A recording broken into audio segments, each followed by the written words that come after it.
Welcome to the Fade to White podcast. I'm your host, Jill Sim, and I will explore corners of American history, both known and unknown, as I uncover the secret history of my family who went from black to white and from enslavement to freedom as eyewitnesses to American history spanning over 200 years.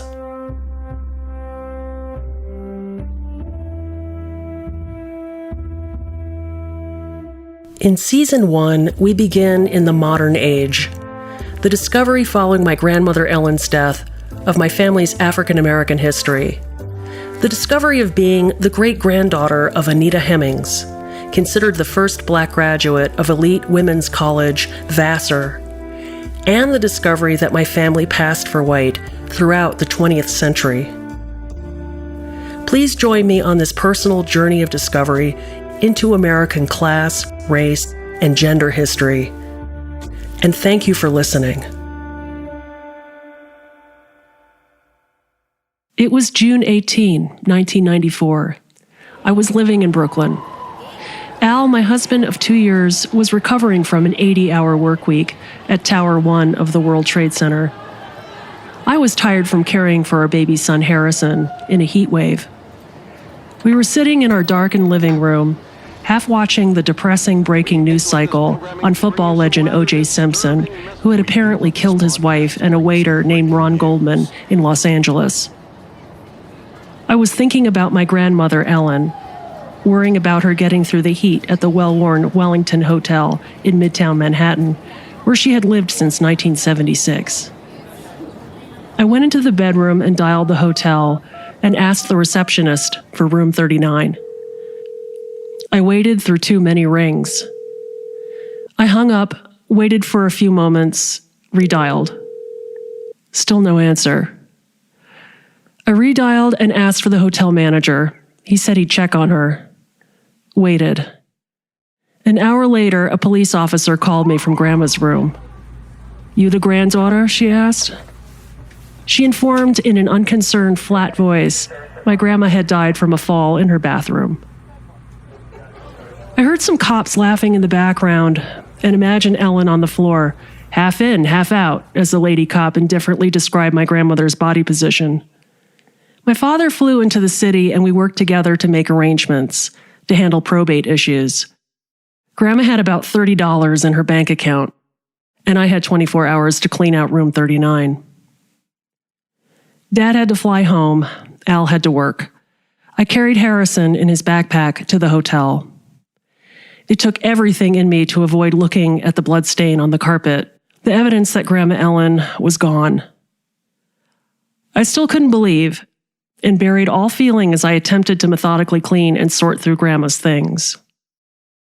As Harrison mercifully slept, I cleaned and sorted through the belongings.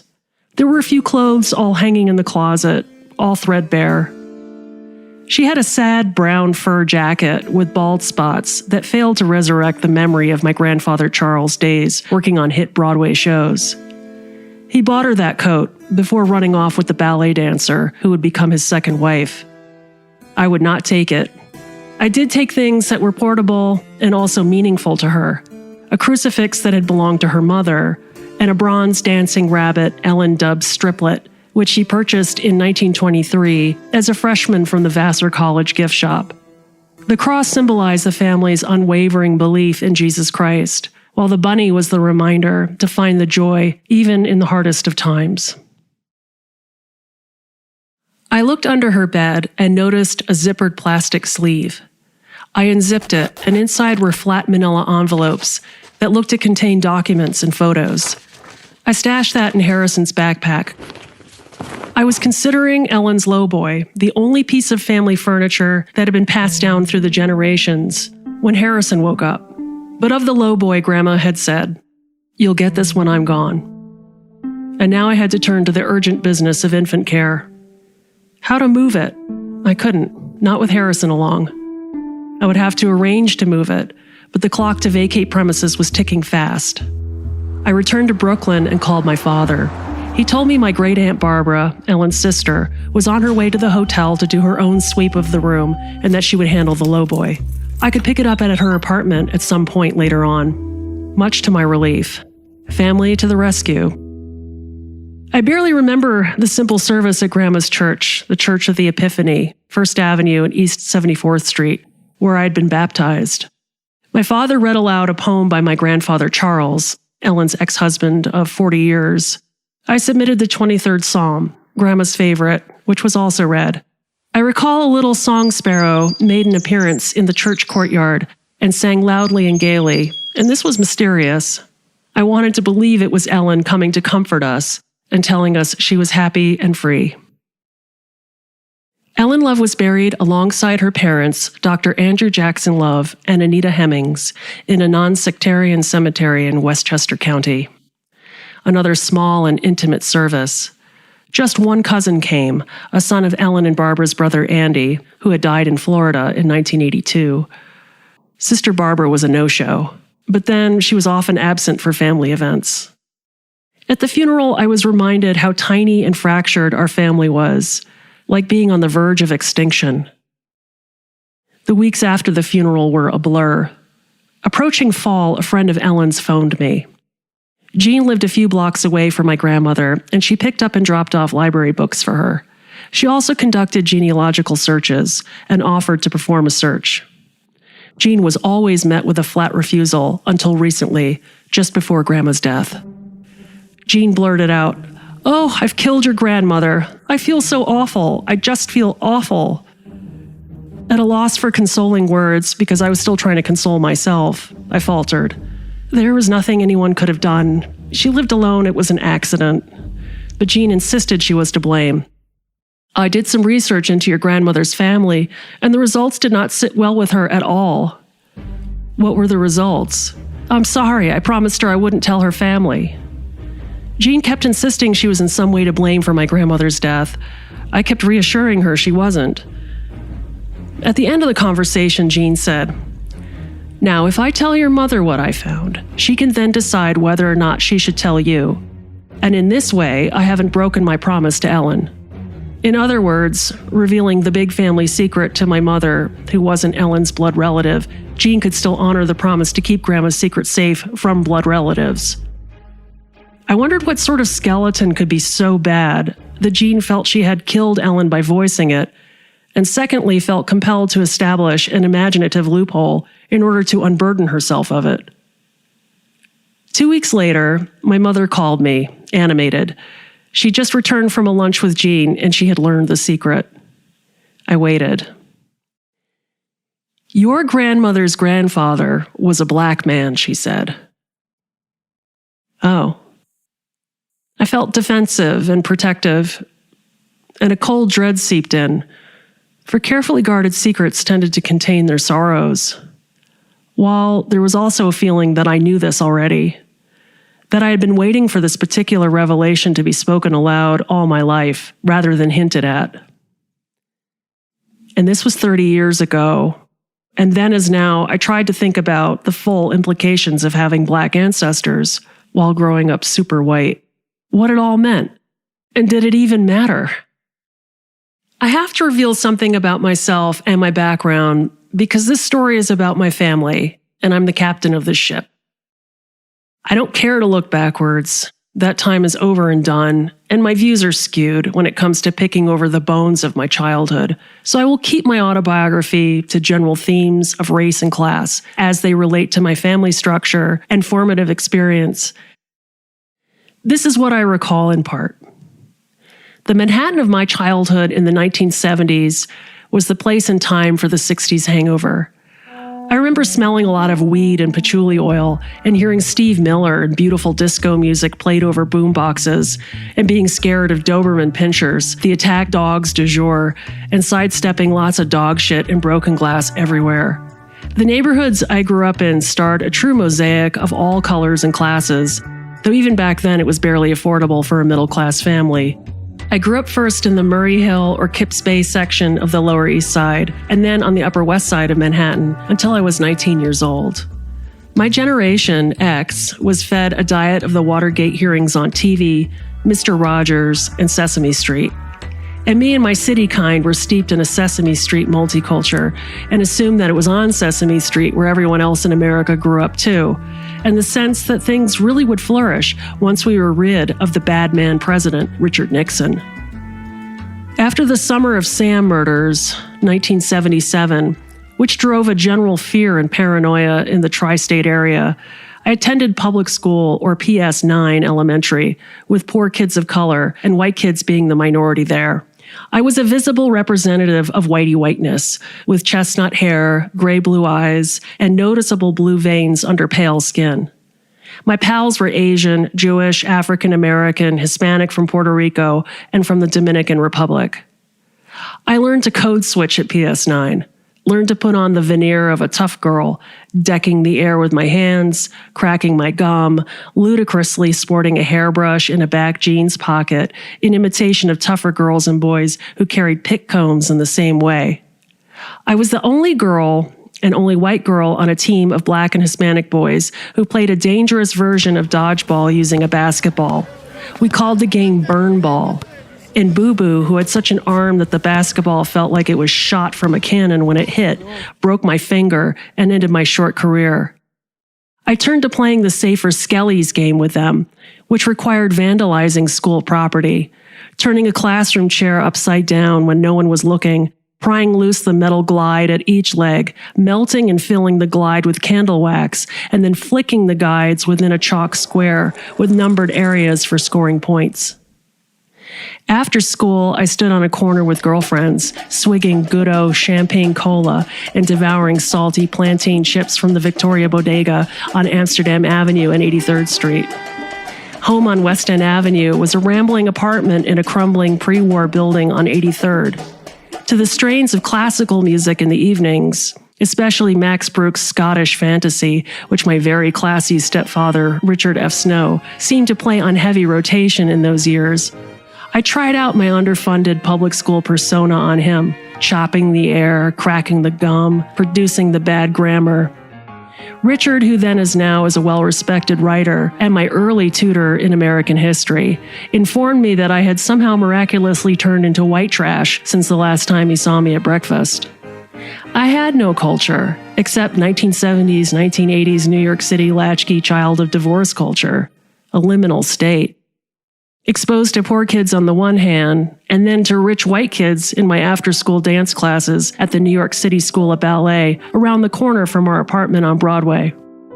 And where wealthy white girls circulated with their own kind and ostracized everyone else. They could tell someone's social class status at a glance because they all wore the same designer jeans, like expensive Sassoon, while I wore cheap disco shit, like Gold Diggers and Stew.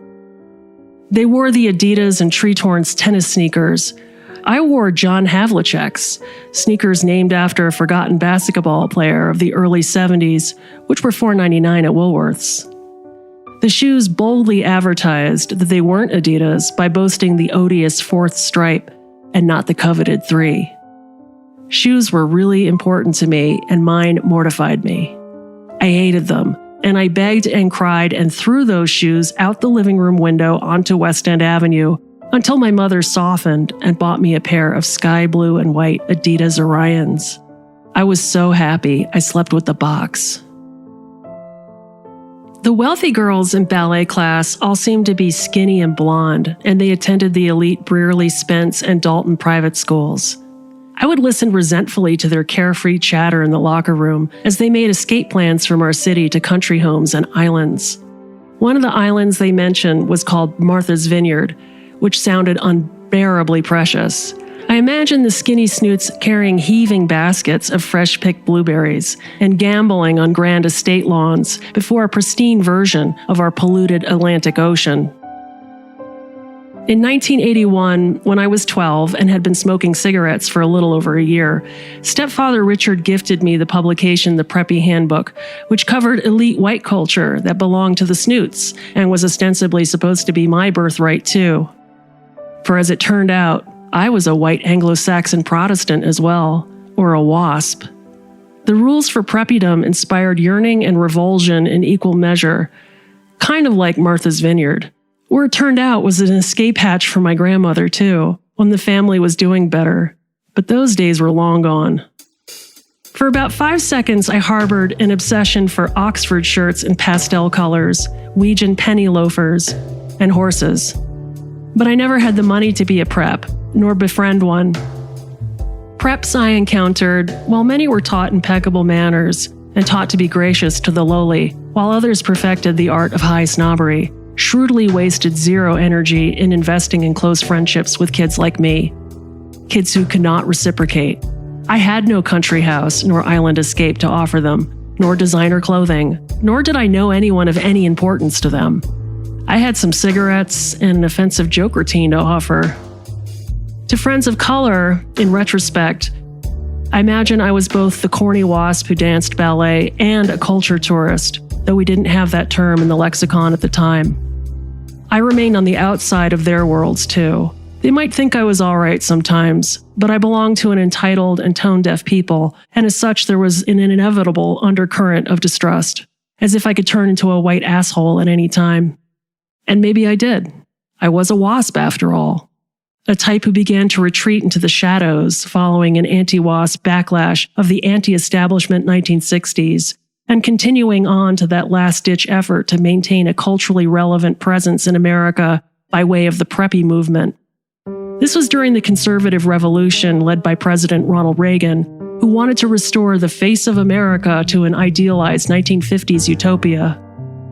In the 80s, popular art movements in New York City especially reflected the resistance to the supremacy of the classical European model, which had been exported to America in the 17th century and now hung on by a thread.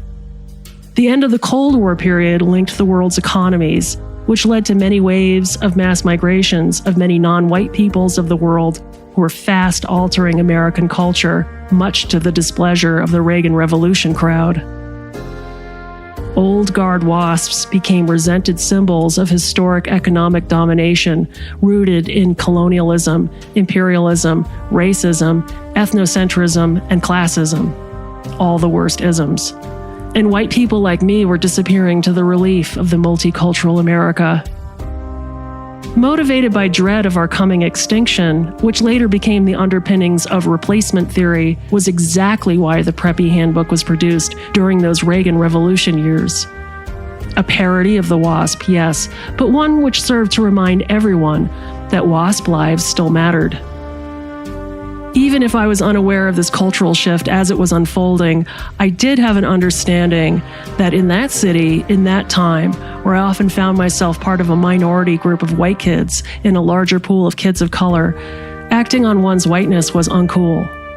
And I was confused as to why I was in a perpetual state of embarrassment. I can see that looking back, that brown and black friends were shaped by different economic realities and cultural underpinnings than mine. And that my white lower middle class was different than their brown lower middle class. White families like mine, or rather my mother's side, who had been in New England since the 17th century, on both sides, either deliberately or unthinkingly passed on color privilege. These differences created sensitivities under the surface that I wouldn't have noticed at the time. I know I was arrogant, informed by passed down attitudes of previous generations of the family who had done well for themselves. After 4 years at a public high school, I landed at the enormous public University of Massachusetts at Amherst, home to some 26,000 undergraduates with a sizable international presence. There was a de facto segregated culture in place during the late 1980s. I didn't notice how balkanized it was, an institution of many coalitions. But as your white liberal from Manhattan, I reflexively gravitated towards cliques of the crunchy granola type of white kids from New England. And I didn't examine why, during my time there, that literature, philosophical ideas, and history classes not involving Western civilization held zero interest. I eagerly devoured novels and music created by European white men in particular. I majored in French, impractically, and embraced Eurocentrism as speaking to my soul and as an unconscious protective stance against the deconstructionism of it, or what we'd call the decolonialization of it in academia, which was going on even then. I was most secretly trending conservative during this period, I was at war with myself, a Bob Marley, Grateful Dead listening pseudo-hippie chick who was inwardly contrasting and comparing other cultures unfavorably to the European. I didn't even know what I was being loyal to. Maybe I just wanted the sense that not everything had to be disrupted, and that there were glories of Europe and America that should be carried forward. With no real grasp of the big wide world beyond North America or Western Europe, I bridled at attempts to dismantle the institutions and ideas exported from Europe that I considered as hallmarks of our own civilization. What these were, I couldn't tell you. Dry wit, melees. But I considered America Europe's first cousin, and I was loyal to both. My grandmother Ellen instilled some of this in me too, with her abiding love of Shakespeare, English novels, French and English classical composers, and leaving behind for me her formal English tea set. I had to consider that her Black ancestors, whoever they were, had in some way also given us some of the family's white culture. My husband Al smiled kindly after he heard my news, while he also confirmed for me that, quote, "Your family is the whitest family I have ever met." My God, we were. Scenes of Thanksgivings at my mother's danced in my head. I didn't spend Thanksgivings with Dad, nor with his father, my biological grandfather Charles, who was born in England and had decamped for California with his second wife when I was 3. Dad's mom, Ellen, more often than not preferred for me and my older brother, Jeff, to visit her at her hotel with leftovers the day after and not venture north to West End Avenue. My mother's dyed-in-wool New England Yankee parents, frugal, practical, and the reluctant elders of 5 children and many grandchildren, spent much of their year on the budget-friendly island of Montserrat in the British West Indies. My parents couldn't afford to use this island as their regular escape, nor did they wish to. And I went there just once at 16, but my mother never visited her parents there. And I never knew them well and never felt a sense of kinship with them. And there were no family traditions I knew of, and no generational wealth to pass down. My grandparents' house in Montserrat blew up with the volcano blast that destroyed much of the island in 2013. At Mom's, we'd spend Thanksgiving morning sleeping in too late to see the Macy's Day Parade, and then cooking and cleaning and preparing for the arrival of our stepfather Richard's parents, his father and stepmother, from their old line enclave, Bronxville, north of Manhattan, which included my polishing the Snow family silver. Thanksgivings and Christmases were the only days of the year it was put to use. Richard would recite the family rule, in jest, as passed down by our Puritan ancestors, that during dinner, children should only be seen and not heard. Another family adage Richard expressed in butchered Latin, Infanto odorifero maceo Deus vomito, which was translated as, "A smelly child makes God want to vomit." Richard's father and stepmother would arrive in the afternoon. Mr. Snow Sr. was never caught out of a gray or navy 3-piece suit and a triangular linen pocket square neatly in place. His manners, the mastery of perfect sociability, belonged to some earlier century. He was urbane, yet self-deprecating. He was always unfailingly kind. But despite my mother's coming down in a straight line from the Mayflower and from Plymouth Colony, from figures like the bellicose Captain Miles Standish and the pious John Alden and Priscilla Mullins, and a Salem witch trial judge, unfortunately, our line was too dominated by farmers and shoemakers of Rhode Island, Connecticut, and upstate New York. And I quickly gathered that my mother, brother, and I weren't at the Snow level, which included the architect who designed the Immigrant Processing Center at Ellis Island, the Nantucket Folger whaling family, and Benjamin Franklin. After Richard Snow married my mother, we were lifted out of our poverty. My divorced mom had been raising 2 kids in the city on $7,000 a year when she met Richard. We were launched into middle-classdom. But Mom was never accepted by Mr. Snow.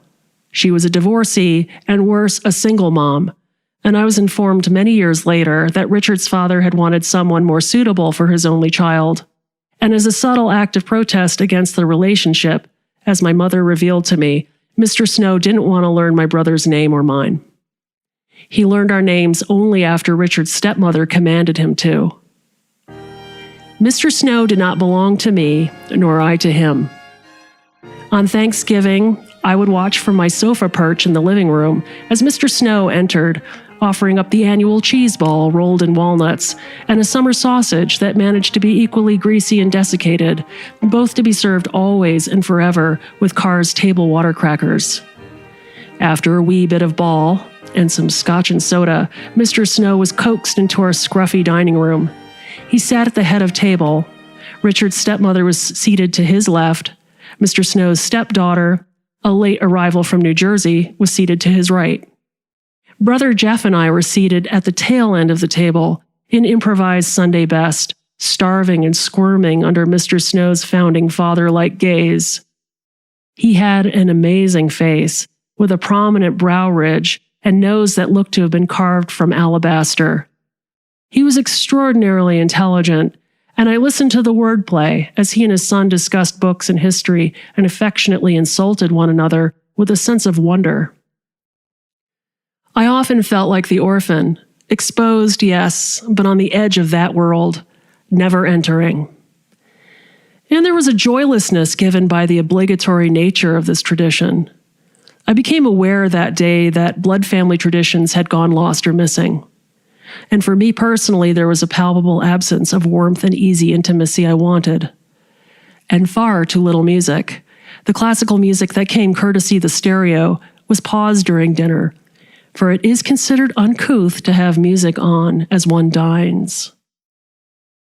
Our parents were funny people, our apartment a house of mirth, ruled by good natures. But on Thanksgiving, it was as if we were all supposed to be possessed by the gelid spirits of our virtue-imposing Calvinistic ancestors and become as dreary and pleasure-shunning as they were. I was supposed to show reverence and awe for the elders on that day, to restrain all child wants in service to them. We dined on a cold roast.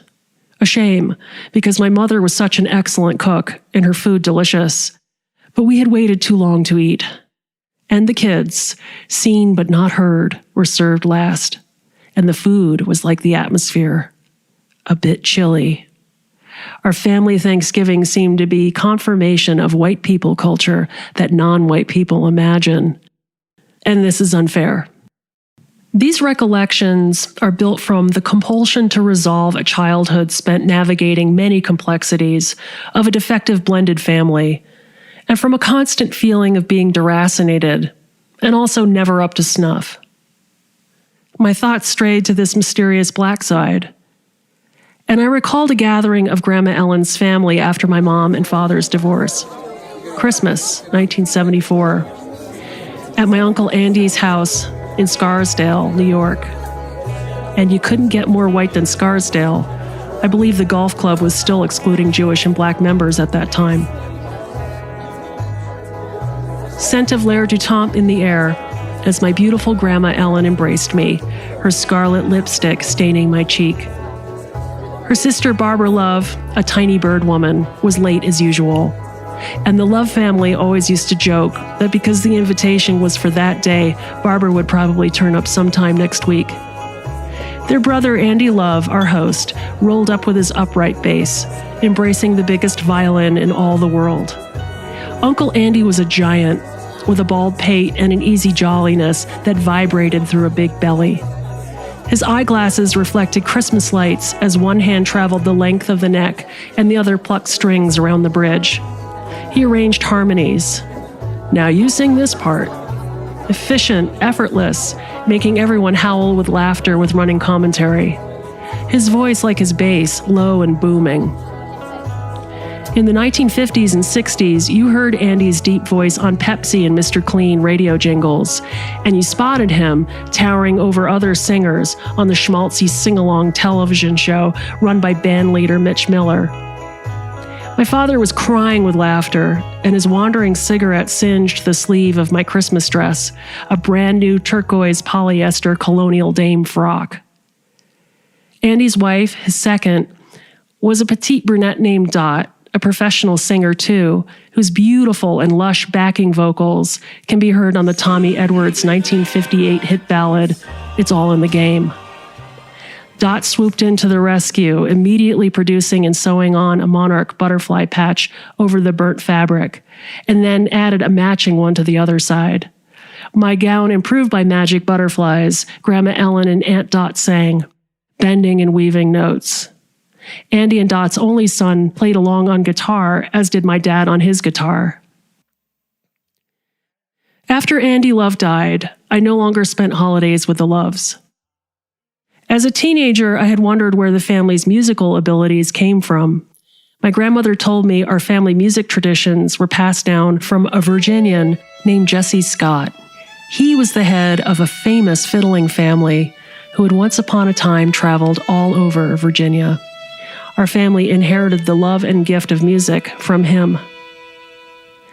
Was there something about this particular group that spoke to a Black heritage? I didn't know.